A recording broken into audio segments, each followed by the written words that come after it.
चाहूंगा किस तरीके से देख रहे हैं, कांग्रेस ने पहली सूची जारी की है, मंथन का दौर चला राजधानी भोपाल में और दिल्ली में भी, क्या कहना चाहेंगे? हाँ, बिल्कुल मंथन तो करना ही था, क्योंकि जी जिस तरीके से धोखा हुआ कांग्रेस पार्टी के साथ, जिस तरीके से कांग्रेस पार्टी के विधायकों के साथ खरीद फरोख्त की गई मिलके और सरकार को अपदस्थ किया गया, तो निश्चित रूप से कांग्रेस के साथ बड़ा सेटबैक था, बड़ा मंथन है। परंतु ये ठीक है कि कांग्रेस में जो गैंग्रीन थी, जो नासूर कांग्रेस के अंदर पनप चुका था, वो अब कांग्रेस से निकल के भारतीय जनता पार्टी में पहुंच चुका है। अब उसको भारतीय जनता पार्टी में पनपने में कितना समय लगेगा, ये आप सब लोग देख लेना। आप मंत्रिमंडल विस्तार में तो आप लोगों के सामने आ गया, कांग्रेस उससे मुक्त हो गई। अब जो जिन लोगों को टिकट दिया गया है, वो लोग मूल रूप से कांग्रेस के प्रति आशावादी, आस्थावान लोग हैं। अब ये लोग बिकाऊ लोग नहीं है, और जिनको बिकाऊ थे वो उनको जाना था, चले गए। आप देखना, इस पूरे अंचल का जनमानस कांग्रेस के पक्ष में मतदान करने के लिए तैयार बैठा हुआ। बिल्कुल। जी जी अजीत जी, मेरा एक सवाल यहाँ पर यह है, मैं विजय मांडगे बोल रहा हूँ। अजीत जी, सवाल यह है कि ये जो जितने नाम आए हैं, जो हमारे सामने लिस्ट है, उसमें खासतौर पर ग्वालियर चंबल इलाके की मैं बात करूं तो ये वो लोग हैं जिन्हें 2018 में कांग्रेस ने टिकट नहीं दिया था। जैसे ग्वालियर से सुनील शर्मा, वो उस समय दावेदार थे, वो भी मांग कर रहे थे, लेकिन प्रद्युमन सिंह तोमर को टिकट दे दिया गया। और भी जो कई नाम हैं वो टिकट के दावेदार थे। और क्या सर्वे के आधार पर कांग्रेस ने ये टिकट दिया है? जो 3-3 सर्वे करवाए हैं, और कांग्रेस क्या मानती है कि कितनी सर्वे में इनकी संभावना है जीतने की, कांग्रेस का सर्वे? बिल्कुल आदरणीय विजय जी, आपने पूरा अंचल घूमा हुआ है। मैंने 2018 में भी देखा था, आप एक एक विधानसभा में गए थे, आपको पूरा अनुभव है इस पूरे अंचल का। तो उसके तारतम्य में बता दूं कि किसी भी राष्ट्रीय राजनीतिक दल में, चाहे वो भारतीय जनता पार्टी हो या कांग्रेस, एक विधानसभा क्षेत्र से टिकट के निश्चित रूप से 2 से 3 लोग प्रत्याशी के रूप में उभर के आते हैं, परंतु उसमें चयन कोई भी पार्टी एक व्यक्ति का करना पड़ता है उसको, और 2 लोग उसमें रनर अप के रूप में काम करते रहते।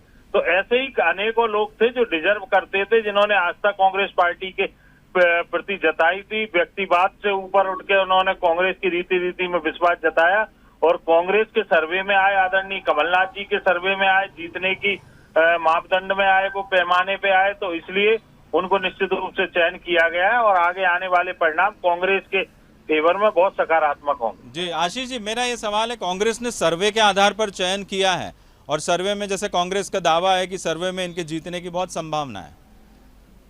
देखिए, सर्वे तब होता है जब आपके पास प्रचुर मात्रा में ऑप्शंस उपलब्ध हो। तो जब कांग्रेस के पास ऑप्शंस ही नहीं थे, तो जो कुछ बचा खुचा था उसको उन्होंने घोषित कर दिया। मैं ऐसा मानता हूं कि कांग्रेस ने एक और जो मौका था अपने युवा नेतृत्व को आगे लाने का, भविष्य का कांग्रेस मध्य प्रदेश में तैयार करने का, वो खो दिया है। बात नंबर 1। बात नंबर 2, मेरे मित्र कह रहे थे कि बिकाऊ नहीं है अब ये लोग, तो लेने और देने के मापदंड तो एक ही होने चाहिए। तो जिस मापदंड से कसकर आप जो आपके दल से छोड़ के गए साथी उनको बिकाऊ कह रहे हैं, तो हमारे दल से जो छोड़कर आए हैं, क्या पता आपने उनको भी खरीदा हो। तो कम से कम भाषा हम समझें कि हम क्या प्रयोग कर रहे हैं। देखिए, मैं ऐसा मानता हूं, कांग्रेस की ये जो 15 उम्मीदवारों की जो लिस्ट घोषित हुई है, उससे एक भारी असंतोष कांग्रेस में व्याप्त होगा। कांग्रेस का जो ग्रास रूट का जो कार्यकर्ता है, उसको ये लगेगा कि अब भी अगर हमारा नंबर नहीं आएगा तो भविष्य में क्या होगा। ऐसा क्यों लगता है आपको कि जैसे आपने कन्हैयालाल अग्रवाल इनको टिकट दिया है, फूल सिंह बरैया, इन नामों को देखकर आपको लग रहा है कि असंतोष बढ़ेगा? नहीं, देखिए, बड़ा स्पष्ट है। मैंने कहा ना, देखिए, कांग्रेस के पास ये मौका था कि वो भविष्य की कांग्रेस तैयार कर पाती। दिग्विजय सिंह जी, कमलनाथ जी, सिंधिया जी अब है नहीं, जो मुख्य 3 चेहरे हुए थे, और उसमें से 2 जो वयोवृद्ध हो चुके हैं। अब उसके बाद कौन, तो कांग्रेस में एक वैक्यूम नजर आता है। अगर कांग्रेस फ्रेश चेहरे उतारती तो क्या पता जनता में ज्यादा बेहतर अपील होती।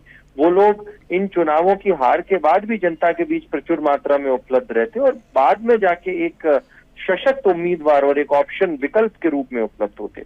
तो मैं तो मानता हूं कि कांग्रेस की संगठनात्मक नीति गलत है, और रणनीतिक रूप से भी कांग्रेस इसमें हार का स्वाद चखेगी। अजीत जी, क्या केवल चुनाव जीतना है इसीलिए इन चेहरों का चयन किया गया? जैसे आशीष जी ने एक राजनीति से हटकर एक बड़ी अच्छी बात कही है कि एक मौका था कांग्रेस के पास एक युवा नेतृत्व को चुनने का। नहीं, देखिए इसमें कई युवा लोगों को हम मौका अभी दिया है, हमने कई युवा लोगों को मौका देंगे आने वाले समय में भी। सबकी भूमिका अपने आप निर्धारण है, परंतु वर्तमान में जो केवल और केवल मापदंड है वो लोकतंत्र को बचाने का मापदंड। मेरे मित्र ने कहा कि बिकाऊ मेरे लेकिन भाई अजीत जी, इसमें सरकार- मैं जो नाम देख रहा हूँ उसमें ऐसा कोई एकदम नया चेहरा नहीं है कि जो फ्रेश तरीके से चुनाव लड़ रहा हूँ। अब देखिए आप सत्य प्रकाश सखवार जो बीएसपी के थे और हाँ। कांग्रेस में आए, वो खुद चुनाव लड़ रहे हैं। मेवाराम जाटव वो भी पहले जो है कांग्रेस के टिकट पर चुनाव 2 बार लड़ चुके, 2018 और 13 में गोहद से। तो ऐसा कोई एकदम नया चेहरा जो कि जिसका जिक्र कर रहे हैं आशीष जी, वैसा नजर नहीं आ रहा है। देखिए विपिन वानखेड़े जैसा एक आध दो और नाम है, उसमें हमारे साथ है, उसको हमने 2018 में मौका दिया था, कुछ मतों से रह गए थे विपिन, उसके बाद दोबारा फिर कांग्रेस पार्टी ने मौका दिया।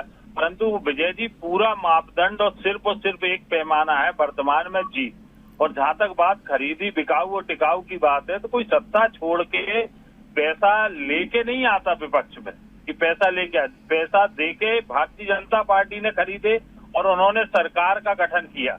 किस तरीके से लोकतंत्र की हत्या, पूरे जनमानस को इस चीज का पता है।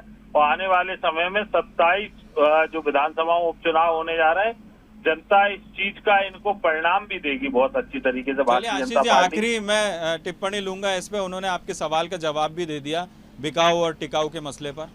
देखिए, जो कांग्रेस राजस्थान में 6 बसपा के विधायकों को ले लेती है तो निश्चित ही उसने खरीद के लिया होगा, इसीलिए सावन के अंधे को हरा ही हरा दिखता है। दूसरी बात, जहां तक टिकाऊ का विषय है, पूरा मध्य प्रदेश जानता है कि टिकाऊ तो भारतीय जनता पार्टी है, और बिकाऊ और गद्दार वो हैं जिन्होंने किसानों के साथ छल किया, जिन्होंने बेरोजगारों के साथ छल किया। अभी चूंकि खुशफहमी में जीने का एक समय है, जब चुनाव के नतीजे आएंगे तो तय हो जाएगा कि जिस तरह से राफेल का जहाज डूबा था कांग्रेस का, इसी तरीके से ये बिकाऊ और टिकाऊ का विषय जनता परास्त कर देगी और 5 माह में जो विकास कार्य मध्य प्रदेश में हुए उनको सराहेगी। बिल्कुल, आप दोनों का बहुत बहुत शुक्रिया। तो सुमित, देखिए अब 15 जो सीटें हैं उस पर जिसे हम कहें कि सिपह सालार कांग्रेस और बीजेपी की तरफ से अब चेहरे सामने आ चुके हैं। अब ये बिल्कुल कोई यहाँ पर कुहासे की स्थिति नहीं है कि इन सीटों पर कौन चुनाव लड़ेगा। बीजेपी के जो उम्मीदवार थे वो तो कई महीनों से तय थे कि इन्हें ही टिकट मिलेगा और यही चुनाव लड़ेंगे।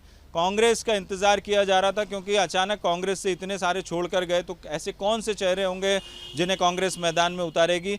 तो 15 सीटों पर तो इंतजार खत्म हुआ है, बची हुई 12 सीटें विजय, लेकिन प्रत्याशियों के जी। चयन का चुनाव बाद में करना क्या कांग्रेस को थोड़ा नुकसान पहुंचा सकता है, क्योंकि तैयारियों में हम देख रहे हैं बीजेपी आगे निकलती जा रही है। देखिए, बीजेपी ने तो उसी दिन से तैयारियां शुरू कर दी थी जिस दिन से ये पूरा राजनीतिक घटनाक्रम हुआ था और बैठकों का दौर लगातार चल रहा था। कोरोना काल है सुमित, उसकी वजह से थोड़ा सा पार्टी को दिक्कतें आई, लेकिन बीजेपी ने वर्चुअल तरीके से शुरुआत कर दी थी।